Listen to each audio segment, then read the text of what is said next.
जय जगन्नाथ मु दिवाकर दास आपण मानक प्रणाम करछि। आज आलोचना करिबा जदि आपण माने एई भली उपाय करूचंती आपण के हाथ रे केबे भी धनर अभाव रहिबोनी आ आपण के हाथ रो केबे भी धन छाड़ हबोनी। तो कोन आपण उपाय करिवे जहा द्वारा आपणकर धनर केबे अभाव हबोनी। नारी घरर लक्ष्मी होइता। तो सेति पई आपण माने किछि टंका जेतबेले आपण रोजगार करि आछंती नारी हाथ को देबा सहित अनेक लोक जानती नहीं जे से माने निजर बापा मां को अवहेला करंती। तो से माने बापा मां को बिल्कुल टंकाटे दियंती भिन्ने कर दियंती जहाद्वारा से धनर अभाव बापा मां को अशांति ही पड़ी था। तो आपण नारी सहित बा निज स्त्री सहित बापा मां को किसी अर्थ जदि आपण रोजगार रु दौरान तो निश्चिंत आपणकर धनर अभाव केबे भी हेबनी आ धनर वृद्धि आपणकर हेब।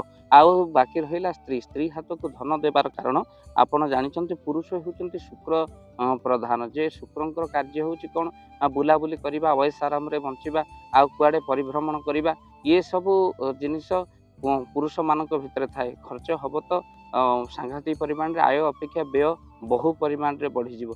तो सेति पई कोन करंती ना पुरुष होउची शुक्र नारी होउची बृहस्पतिंकर जो स्थिति जे धनर कारक से होउचंती नारी। तेणु सेति पई आपण जानिचंती बृहस्पति होउचंती नारी हाथ रे थाए जे धन आपण नारी हाथ को दउचंती बा स्त्री हाथ को दउचंती आपणकर धनर वृद्धि तो सहित बापा मां को मध्य किछि धन देबे। लोक एक कथा जानते नहीं जहाँ बापा मां का आशीर्वाद रु मध्य धन आहुरी वृद्धि हुए। नारी कारक होउचंती चंद्र बृहस्पति चंद्र जोग रहिले बहुत लाभवान होंती आपण मान धन बहु परिमाण रे बढ़े। तेणु आपण रोजगार करके आसीबा परे आपण निज स्त्री को किछि अर्थ देबा सहित पिता माता को मध्य किछि धन आपण दियंतु बा टंका मासु भो सप्ताह को थरे खर्च करबा पे श्रद्धार सहित आपण दियंतु जा द्वारा बहुत किछि लाभ हो। आ पिता माता को केउ बार देबे आपण माने रविवार पिता माता को देले बहुत किछि उपकार आपनकर लागिबो। तो निश्चिंत भाव रे घरर जो स्त्री माने अछंती से माने जदि कलह करंती घरे नाना प्रकार अशांति सृष्टि घर लक्ष्मी छाड़ी पलांती किंतु नारी हाथ रे धन रहिला आ कलह हेबार नाही। तो सेति पय लक्ष्मी आपनकर रहंती। तेणु पुरुष रोजगार कर सारिबा परे निश्चिंत नारी हाथ को धन दबा कथा। आउ नारी माने मध्य सजाग रही काहेकि ना कार्यसु मंत्री करणेशु दासी कार्य रे स्त्री हूँ मंत्री भली। तेणु मंत्री भली क्यों जगह धनर आवश्यकता अनुसार खर्च जे नारी हाथ में धन रहा बेले नारी मन मुताबक खर्च कर सी वयस आराम बंचब स्वामी का रोजगार करके ये किंतु नारी मैंने फुंकरे जमी उड़े दिखती जो कहती सी सेमती फुंकरे उड़ेदब ता धनर सदुपयोग दरकार। नारी मैंने सदुपयोग कर यही खर्च यही स्थान में कर स्वामी को से कथा कहबार आवश्यकता अच्छी। सब जिन स्वामी को पचारि कले स्वामी प्रति यथेष्ट सम्मान लक्ष्मी वृद्धि होता है। तो निश्चिंत भाव में दाम्पत्य जीवन हूँ गोटे चपल भली गोटे पट हजिगले आउ गोटे पट मूल्यहीन हो जाए। से स्वामी स्त्री भितर निश्चिंत धन को नहीं यही बुझामणा रहिले लक्ष्मीकर केबे अभाव रहिबो नाही।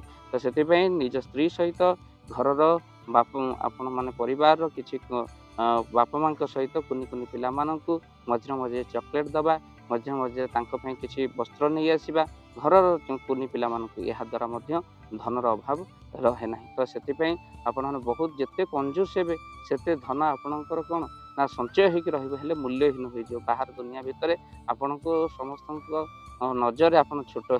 तो थे आप शिखु संसार किसी जदि आप नहीं जी आप अमीर हो संसार किसी देते निश्चिंत अमर हो अमीर हे कि अमर हे आपण हाथ में कथा।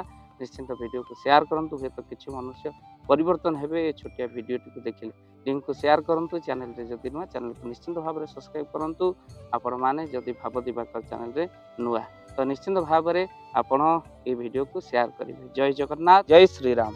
प्रति वर्ष परी ए वर्ष साधु संघ रामरंग कार्यक्रम बा आमर यज्ञ उत्सव कार्यक्रम आसंता मे 23 तारीख पवित्र चंदन पूर्णमी ठारू मे 31 तारीख पर्यंत जगतसिंहपुर जिला बिरडी ब्लॉक बालिया गोपीनाथपुर माँ दुर्गा देवी प्रांगण में अनुष्ठित होउछि।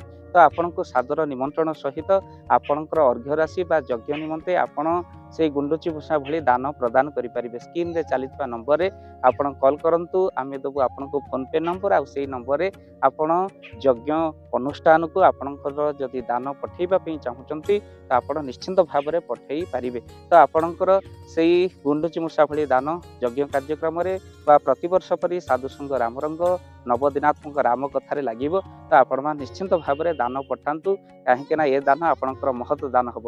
ଯଜ୍ଞକୁ ଆଉ ନାମକୁ ଆଉ ଯେଉଁମାନେ ଦାନ ପଠାନ୍ତି ସେ ଦାନର କଳନା କରାଯାଇପାରେ ନା, ଅନେକ ପୁଣ୍ୟ ହୁଏ। ତ ନିଶ୍ଚିନ୍ତ ଭାବରେ ଆପଣମାନେ ଗୁଣ୍ଡୁଚି ମୂଷା ଭଳି ଦାନ ପଠାଇଲେ ଈଶ୍ୱର ଆପଣଙ୍କର ମଙ୍ଗଳ କରିବେ ଆଉ ନିଶ୍ଚିନ୍ତ ଆପଣଙ୍କର ମଙ୍ଗଳ ହେବ। ତ ପ୍ରତିବର୍ଷ ପରି ଆପଣମାନେ ଦାନ ପଠାଇ ପାରିବେ।